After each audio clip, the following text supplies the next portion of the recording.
Bonjour à tous, ici Lisa Dufaux sur les ondes françaises de Radio Taïwan International. C'est l'heure de la revue Asie-Pacifique, une sélection de sujets d'actualité alternée d'émissions thématiques sur l'Asie-Pacifique.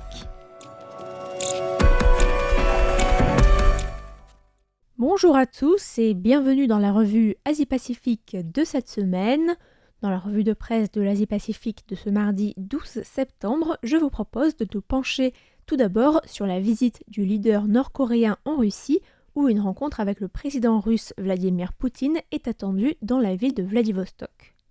Nous irons ensuite en Indonésie, où a été signé à Jakarta un protocole d'entente entre l'ASEAN et le Forum des îles du Pacifique. Fidji ensuite, où le leader d'une secte sud-coréenne très bien implantée économiquement dans l'archipel a été arrêté. Et enfin, nous finirons ce petit tour de l'Asie-Pacifique en nous intéressant à la visite du Premier ministre de la Papouasie-Nouvelle-Guinée en Israël, où ce dernier s'est rendu pour ouvrir une ambassade controversée à Jérusalem. Le dirigeant nord-coréen Kim Jong-un est arrivé en Russie où il se rend pour rencontrer le président russe Vladimir Poutine dans un contexte tendu de guerre russe en Ukraine. L'agence de presse nord-coréenne KCNA a annoncé hier que Kim Jong-un se rendrait bientôt en Russie pour discuter avec le camarade Poutine, venant ainsi confirmer une information déjà rapportée par le New York Times la semaine dernière. Comme prévu par le quotidien sud-coréen Korea Herald, le dirigeant nord-coréen a choisi de se rendre en train en utilisant son train blindé personnel pour le voyage vers Vladivostok où les deux dirigeants se sont déjà rencontrés une première fois en avril 2019. La rencontre à venir coïncide avec une visite de 2 jours à Vladivostok du président russe à l'occasion du 8e Forum économique oriental, un forum de 4 jours organisé par la Russie pour promouvoir les investissements étrangers dans l'extrême-orient russe. Mais la rencontre de cette fois-ci intervient dans un contexte tendu de guerre en Ukraine. Le New York Times a rapporté que la rencontre entre les deux dirigeants visait sans doute à discuter d'une possible vente d'armes nord-coréennes à la Russie pour continuer de mener la guerre en Ukraine, avec en échange un possible transfert de technologie via par exemple un satellite espion ou encore un sous-marin nucléaire qui pourrait éventuellement être fourni à Pyongyang. La vice-présidente américaine Kamala Harris a réagi à ce possible accord militaire, affirmant lors d'une interview avec CBS News qu'un accord de cette nature serait, je cite, « une énorme erreur qui isolerait davantage encore les deux pays et qui aurait des conséquences ». La vice-présidente américaine a encore ajouté que l'initiative témoignait, je cite, « du désespoir et de l'échec stratégique de la guerre russe en Ukraine ». Notons aussi d'ailleurs que cette visite a lieu quelques jours à peine après le 75e anniversaire de la République populaire démocratique de Corée, la Corée du Nord, qui a été célébrée en grande pompe samedi dernier. Le dirigeant suprême a présidé les festivités avec sa jeune fille, dont le nom supposé est Joo-hae.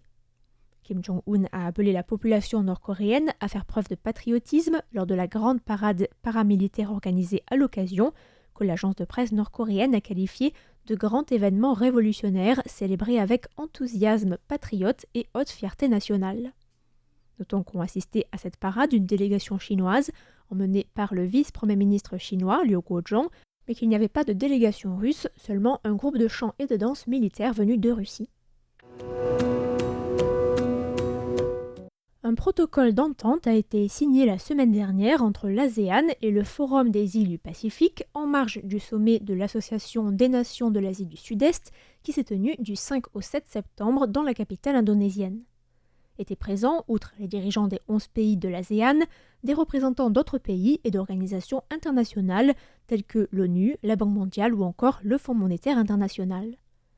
À travers la signature de ce protocole d'entente, les deux organisations régionales se sont engagées, je cite, à travailler ensemble dans plusieurs domaines tels que la coopération maritime, les objectifs de développement durable, les échanges de personne à personne, l'aide humanitaire ou encore la réduction des risques liés aux catastrophes naturelles. Le document a été signé par le vice-secrétaire général du Forum des îles du Pacifique, Esala Nayasi, et le secrétaire général de l'ASEAN, Kao Kim-hoon, en présence du président du Forum des Pacifiques, Mark Brown, qui est aussi le président des îles Cook. Ce dernier a décrit la signature du protocole d'entente comme une étape importante dans la coopération régionale, affirmant que les membres du Forum des îles du Pacifique étaient engagés, je cite, à maintenir la centralité régionale, à entretenir des partenariats, tout en reconnaissant la primauté des mécanismes régionaux. Il faut savoir que le Forum des îles du Pacifique est finalement parvenu à rescinder ses membres après que les 5 pays et territoires de Micronésie avaient annoncé leur départ du forum début 2021, frustrés de l'absence de rotation au poste de secrétaire général de l'organisation entre les différents blocs régionaux. L'accord de Suva, mis sur pied en 2022, a finalement permis de résoudre le conflit. Dans l'archipel des Fidji, le leader d'une secte sud-coréenne a été arrêté.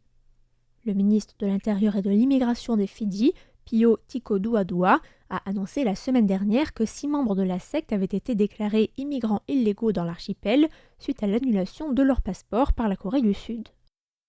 Le groupe en question, la Grace Road Church, a lancé une campagne sur les réseaux sociaux pour défendre son leader, accusant le gouvernement et en particulier le ministre de l'Intérieur d'abuser de son pouvoir et de persécuter l'Église, mais aussi de vouloir perturber les activités de l'entreprise. Jeudi dernier, 2 personnes ont été déportées en Corée du Sud suite à un mandat d'arrêt international d'Interpol, mais 2 autres personnes n'ont pas pu embarquer en raison d'un ordre d'un tribunal interdisant leur expulsion. Le leader de la secte, Daniel Kim Young-yong, reste pour l'instant en détention et le ministre a déclaré que le gouvernement était en train de faire appel de l'ordre du tribunal pour pouvoir expulser les autres personnes arrêtées et les renvoyer en Corée du Sud pour leur procès. La Grace Road Church est une secte d'inspiration chrétienne fondée en 2002 en Corée du Sud après qu'une certaine Shin Ok-ju a prédit une famine en Corée et affirmé que les îles Fidji étaient le centre du monde selon la Bible et que les croyants devaient s'y réfugier pour se préparer à cette famine. Une croyance qui explique que la secte a accordé beaucoup d'importance à l'agriculture, développant et exploitant quelques 400 hectares de fermes, avec notamment une ferme bio et un institut de formation agricole à Navua. Depuis son implantation dans l'archipel des Fidji en 2014, la secte a prospéré, s'implantant profondément et durablement sur le territoire en développant de nombreux commerces et notamment ce qui est devenu la plus grande chaîne de restaurants du pays, ainsi qu'une dizaine de supermarchés et de supérettes. Le groupe possède aujourd'hui plusieurs stations-service et diverses entreprises allant des soins dentaires au BTP. En juillet 2022, une enquête conjointe réalisée par le Korean Center for Investigative Journalism et le Organized Crime and Corruption Reporting Project a été publiée, détaillant la croissance rapide de la secte sous le régime du Premier ministre Frank Bainimarama et l'aide directe du gouvernement grâce à des prêts de plusieurs millions de dollars fidjiens par la Banque de développement des Fidji depuis 2015. Les détracteurs de la secte reprochent à cette dernière de faire main basse sur de nombreux emplois qui pourraient être aisément pourvus par des locaux et qui, à la place, sont occupés par des Sud-Coréens membres de cette secte. Plus grave, l'enquête a mis en lumière l'inaction de la justice malgré la collecte d'informations et de témoignages clés par la police et auprès de victimes de cette secte qui est accusée de plusieurs violations des droits de l'homme.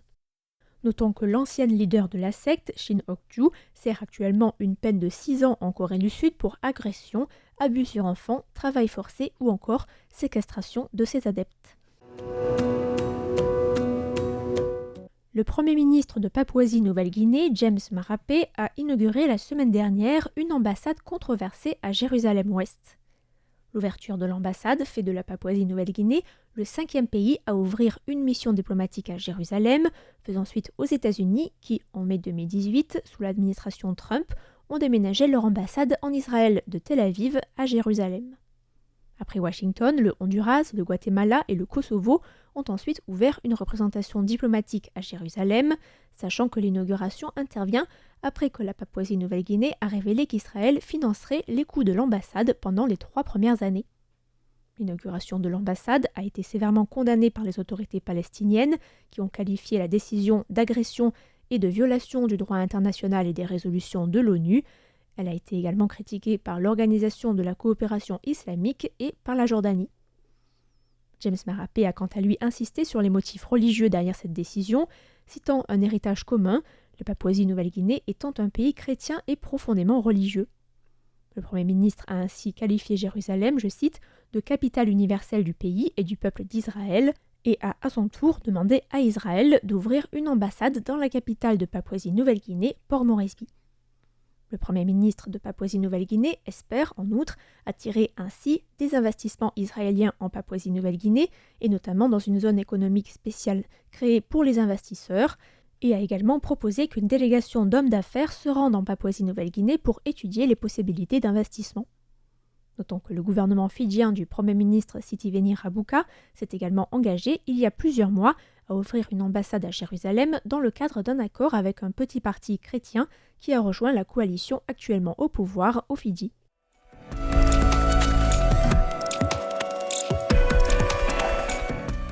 C'était la revue Asie-Pacifique de cette semaine, présentée par Lisa Dufaux pour Radio Taïwan International.